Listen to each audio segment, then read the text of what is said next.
ആരോടെ പായസം അങ്ങ് പൊട്ടിച്ചിട്ട് ഇത്ര റിസ്ക് എടുത്ത് കിട്ടിയതായത് സംഭവം. സ്പൂണെല്ലാം ഞാൻ ഇതിൽ തന്നെ വെച്ചിന്. സ്പൂണല്ലോ ഇതിൽ തന്നെ വെച്ചിട്ടാ. ഇനി ഇതിവിടെ ഇങ്ങനെ വെക്കുക. ഇതിങ്ങനെ വെച്ചിട്ട് നല്ല മെട്രോ സ്റ്റേഷന്റെ നേരെ അടിയുന്ന കഴിക്കുന്നത്. കാറ് നിർത്തിയിട്ട് ഇതിങ്ങനെ കഴിച്ചിട്ട് ഇതിങ്ങനെ കുറച്ച് കേട്ടാ കുറച്ച് എടുത്തിട്ട് ആകെ തിന്നു ആരോടെ പായസം.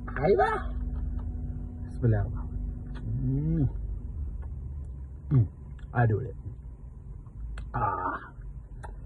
പിന്നെ പൊരിയും സാധനങ്ങളുണ്ട് കേട്ടാ.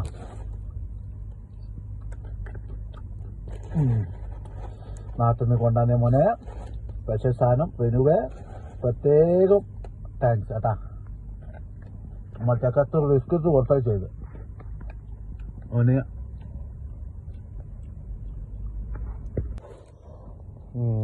അടിപൊളി.